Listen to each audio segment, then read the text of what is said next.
একটা হাই স্কুলে মেয়ের বিয়ে হয়ে গেছে, ক্লাস 10-এ পড়ে। তোকে হেডমাস্টার এমন কথা বললো যে কেঁদে ফেললো। আমি ফেসবুকে এটা পেয়েছিলাম অনেক আগে। তো আমি দেখলাম ওটা ঘটনাটা কি। মেয়েটাকে ডাকলো, একটা বাচ্চা হয়ে গেছে। হেডমাস্টার বলছে, আরে মা, তোমার বিয়ে হয়ে গেছে, তোমার আব্বা আছে, মা আছে, শ্বশুর আছে, শাশুড়ি আছে, বাচ্চাও আছে।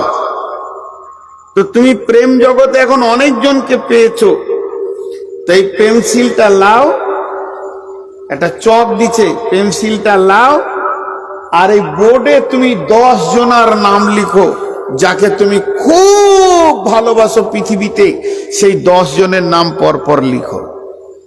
ও লিখতে শুরু করেছে। 1 নম্বরে দিয়েছে স্বামী, 2 নম্বরে সন্তান, 3 নম্বরে মা, 4 নম্বরে বাপ, 5 নম্বরে শাশুড়ি, 6 নম্বরে শ্বশুর। এই করতে করতে চাচা দিয়েছে, খালা দিয়েছে, ভাই দিয়েছে, বোন দিয়েছে, নিয়ে 10টা কুজিয়ে দিয়েছে। যে স্যার বলছে, হয়েছে লেখা? বলে হ্যাঁ লেখা হয়েছে। বলছে এর মধ্যে 5টাকে কেটে দাও, 5টা রাখো। প্রেম ভাগ করা খুব কঠিন। অনেকক্ষণ ধরে দাঁড়িয়ে আছে, কাকে কাটবো? চাচা কেটেছে, চাচি কেটেছে, এগুলো জানে লাগবে। বোন কেটেছে, ভাই কেটেছে, শ্বশুর কেটেছে, আর আছে 5টা। হেডমাস্টার বলছে এর থেকে আবার 2টা কাটো। 2টা কেটে দিয়েছে, আর আছে 3টে। এর থেকে 1টা কাটো, আর আছে 2টা, স্বামী আর ছেলে। মেয়েটাকে বলছে এবার তুমি কাকে কাটবে? সব থেকে তোমার নিকট প্রেমিককে এই 2 জনের মধ্যে তার নামটা রেখে আর একটা কেটে ফেলো। ডাস্টারটা একবার করে ছেলের কাছে নিয়ে যেছে, আহা কলিজা টুকরা কেমন করে কাটি রে। একবার করে স্বামীর কাছে, না না না না, যার প্রেমে দুনিয়া করছি তাকে কেমন করে কাটি। বলে হেডমাস্টার বলছে তোমাকে একটা কাটতেই হবে, একজনকে রাখতে হবে। তোমার প্রেমের মানদণ্ড কোন দিকে দৌড়ছে আমি দেখি, এটা দেখার জন্য তো তোমাকে আমি ডেকেছি। শেষকালে ছেলেটাকে কেটে দিল, স্বামীটাকে রেখে দিল, আর চোখের পানিতে মেয়েটা কাঁদতে শুরু করলো।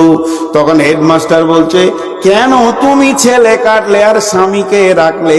বলছে স্যার অনেক ভেবে দেখলাম, ছেলে আমার পেটের ফসল, সে আমার দুধের ফসল, দুধের ফোঁটাতে সে প্রতিদিন ঝুলছে, কিন্তু যেদিন বউ চলে আসবে ওই ছেলে মায়ের প্রতি আর মায়া থাকবে না। আর স্বামী এমন একটি নিয়ামত, মরার আগে পর্যন্ত প্রেম কাটবে না। এবার আমি আপনাদেরকে বলছি, সে হলো হিন্দু মহিলা, আমি আপনাদেরকে বলছি বলেন 10টা যদি মুসলমানদেরকে সিরিয়াল দিতে হয়, তাহলে মুসলমানদের প্রথম সিরিয়াল কে আসবে? জি, আমার নিজের ঘরের কথা একটা বলেই ফেলি। আমার একটাই মেয়ে, বিয়ে দিয়েছি, আপনার এলাকায় দিয়েছি, ইলামিতে, ভালো আলিম। তো একদিন আমি নিজে ড্রাইভিং করে বর্ধমান যাচ্ছি, আর আমার পাশে আমার স্ত্রী বসে আছে, পেছনে মেয়ে জামাই বসে আছে। আমি বললাম বর্ধমান থেকে ঘুরে এসে তোমাদের 2 জনের পরীক্ষা হবে, 100 মার্কের পরীক্ষা হবে, যে পাস করবে তাকে প্রাইজ দিব। তো 2 জনেই বলছে, আমার মেয়ে জামাই বলছে যে আব্বা কি বিষয়? বলে বিষয় হবে। বলে না বললেন তাই স্টাডি করি। বলে না হবে।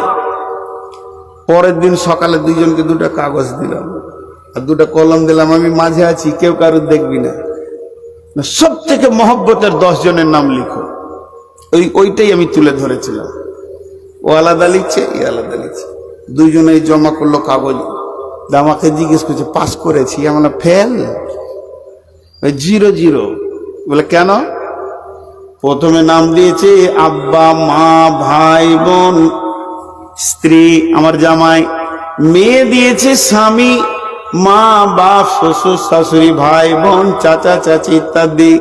কিন্তু আমি বললাম মুমিন প্রথম প্রেম করবে আল্লাহকে, তারপরে করবে রসুলকে, তারপরে করবে দ্বীন ইসলামকে, এরপরে করবে মা বাপকে।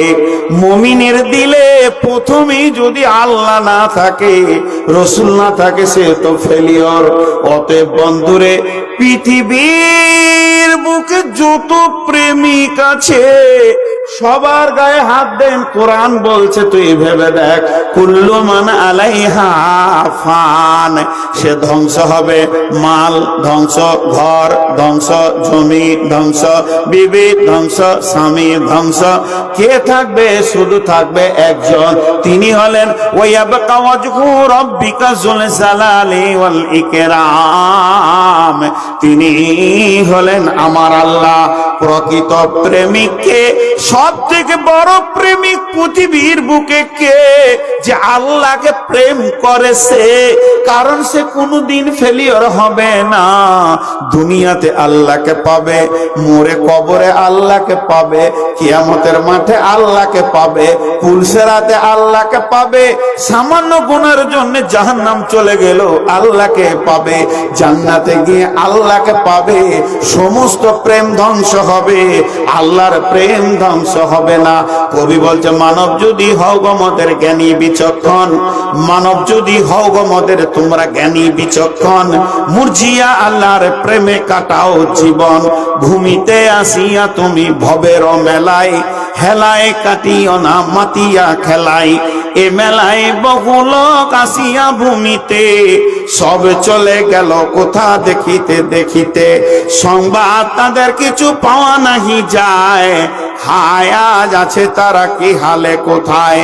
নাই সে দেশে কেহ আল্লাহ ভিন্ন আর, আবার শিখানো আল্লাহ, নাই সে দেশে কেহ আল্লাহ ভিন্ন আর, করিবে তাহাদের বিন্দু উপকার।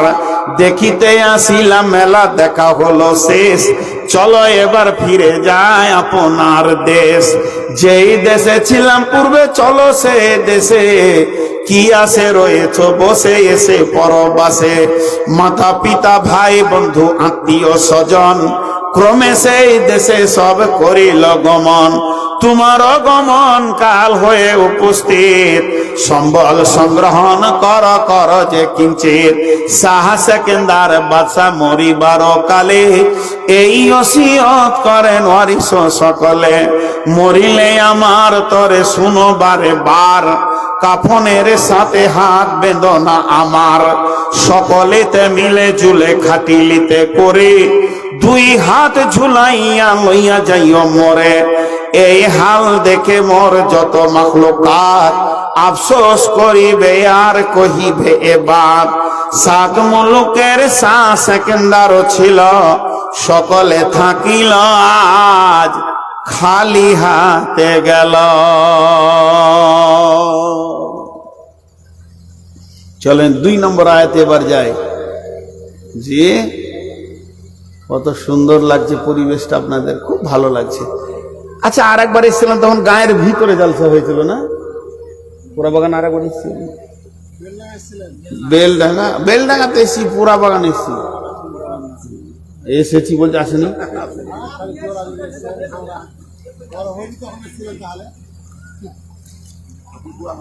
বেলডাঙ্গা জীবনে একবার এসেছি, আর আসি না। ওরা, হ্যাঁ, ওরা ফোন করলো আর ধরি না। ও সাংঘাতিক চিটার মাল, আমাকে কষ্ট দিয়েছে, আমি ভুলে গেছি। গা যে গা ধোঁকা দিবে, মাশাআল্লাহ, ওখান থেকে তওবা করে যাব। বেলডাঙ্গার লোক আছেন, রাগ করিয়েন না, ফের আপনাদের গায়ের ভিতর দিয়ে যাব, মেরে লিয়েন না। তো আপনাদেরকে এবার দ্বিতীয় আয়াতে যাচ্ছি। এটাতে কত একটা উদাহরণে গোটা আয়াতটা ঢুকে যাবে। বিসমিল্লাহির রহমানির রহিম। ইল্লা তানফিরু يعذبكم عذابا عليما ويستبدل قوما غيركم ولا تضروه شيئا والله على كل شيء قدير। একটা উদাহরণ দিই, গোটা আয়াতটা ঢুকে যাবে। উদাহরণটা এত চমক। জি, ধানটা কি আপনাদের এই পুরা বাগানের একদম বড় হাজি সাহেব আছেন, অনেক টাকার মালিক, ও ইউপি গেছে ট্রাক নিয়ে গরু আনতে। কত সকালে লোক হরিয়ানা থেকে দুটো গরু এনেছে, তো দুটা গরু তো 1.5 লাখ টাকা পড়েছে।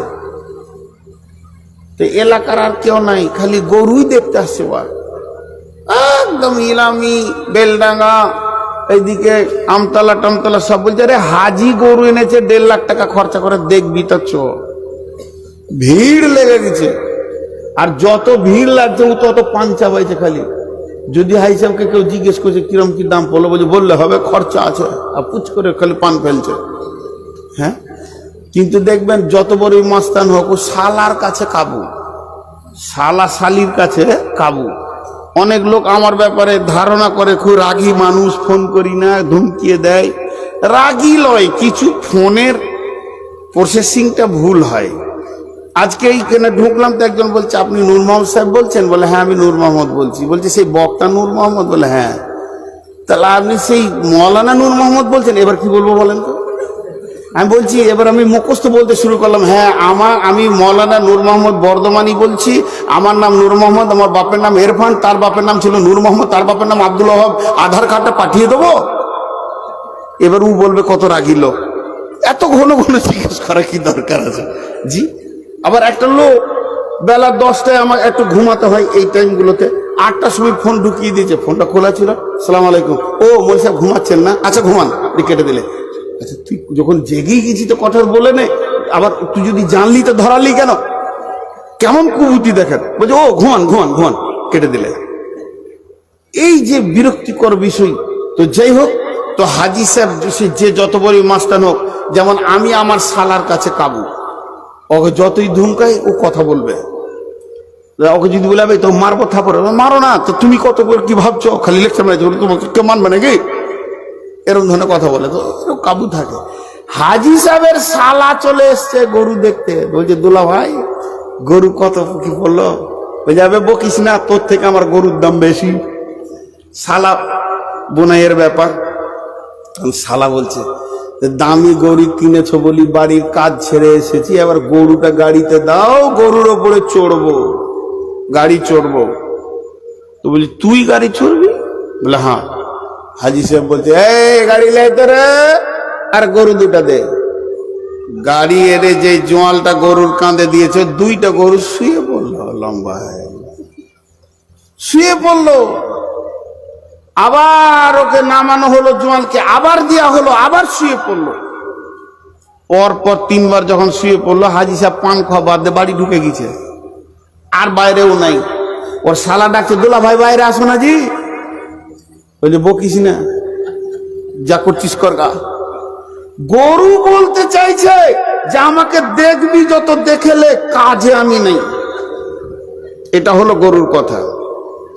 আর একটা দিকে লক্ষ্য করে আমি উদাহরণ দিচ্ছি।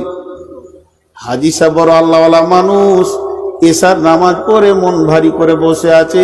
হাজি সাহেবের 4টা বেটা এসে বলছে বাপুজি ঠকে গেলাম। হাজি সাহেব বলছে কি করবি রে?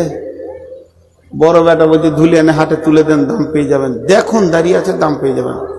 হাজি সাহেব বলছে আমি আল্লাহর ঘর ঘুরে এসেছি, রসুলের শহরে ঘুরে এসেছি, আমি নিজে ঠগেছি, কাউকে ঠগাবো না। ওই নোংরামি কাজ আমার দ্বারা হবে না। কালকে পুরা বাগানে সকালে জালসা আছে, গরু দুটাকে ফজরের নামাজ পড়ে জবাই করে পিস পিস বানিয়ে দে, গায়ের লোককে 100-150 টাকা কেজি বিক্রি করে দে, যত টাকা উঠে যায় বাকি যা হবে হবে। ভোরবেলা তো গরু দুটো জবাই করে দিল, গাঁওয়ালাকে খাইয়ে দিল, খালটাকে বেচে দিল, গরুর গুষ্টি চলে গেল। এবার আপনাদের কাছে আমার প্রশ্ন, তার 30 বিঘে জমির চাষের জন্য গরু দুটা এনেছিল, হাজি কি বলবে যে গরু জবাই করে দিয়েছি তো চাষ আর করব না?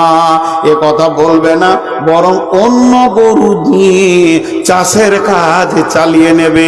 আল্লাহ কোরআনে ওটাই বলছেন, ইল্লা ইল্লা তানফিরু ইউআযিবকুম আযাবান আলীমা ওয়া ইয়াস্তাবদিল কওমান গায়রাকুম ওয়া লা তাজুরুহু শাইয়্যা ওয়াল্লাহু আলা কুল্লি শাইইন কাদির। হে বেলডাঙ্গার মুসলমান, ও পুরা বাগানের মুসলমান, ঝাড়খণ্ডের মুসলমান, তোদেরকে আমি দিনের কাজ করার জন্য পৃথিবীতে পাঠিয়েছি, আমার কোরআনের চাষ করার জন্য তোদেরকে আমি পাঠিয়েছি। আর তোদের গায়ে যখন জোয়াল আমি দিছি রে, তোরা আমার দিনের কাজ নিজেও করবি না, কাউকে বলবি না। তোরা হিন্দুর উহুদি নাসারার মতো হুড্ডু হয়ে হয়ে হয়ে হয়ে ঘুরে বেড়াবি। তোদেরকে মনে হচ্ছে না যে আজান দিয়ে ডাকা হচ্ছে, তোদেরকে মনে হচ্ছে না যে তোদের জন্য রোজা এলো, তোদেরকে মনে হচ্ছে না যে কাবার কাছে গিয়ে হজ করতে হবে, তোদেরকে দেখে মুসলমান মনে হচ্ছে না। ও হতভাগার দল, তাহলে শুনেলে তোদেরকে আগে আমি জবাই করব, বিজেপি নামে কসাই পাঠিয়ে তোদের খালগুলোকে খালিয়ে নেব, তোদেরকে ইউআযিবকুম আযাবান আলীমা, কঠিন আযাব তো দুনিয়াতে আখিরাতে দিব। আর কি করব? ওয়াস্তাবদিল কওমান গায়রাকুম, অন্য গরু দিয়ে আমি জমিগুলো যেমন হাজী সাহেব চাষ করে নিল, ট্রাক্টর দিয়ে করে নিল, আমি অন্য জাতিকে দিয়ে কোরআনের খিদমত করে নিব। ওয়ালা তাজুরুহু শাইয়্যা, খবরদার এটা আমার কাছে কোনো ব্যাপারই নয়। ওয়াল্লাহু আলা কুল্লি শাইইন কাদির, আল্লাহ সমস্ত জিনিসের উপরে ক্ষমতাবান। জি, আমার গ্রামের নাম কুবার, আমার থানার নাম হচ্ছে আউসগ্রাম, থানার নাম আউসগ্রাম। ভালো করে শুনবেন, আউসগ্রামে একটা রোড আছে পূর্ব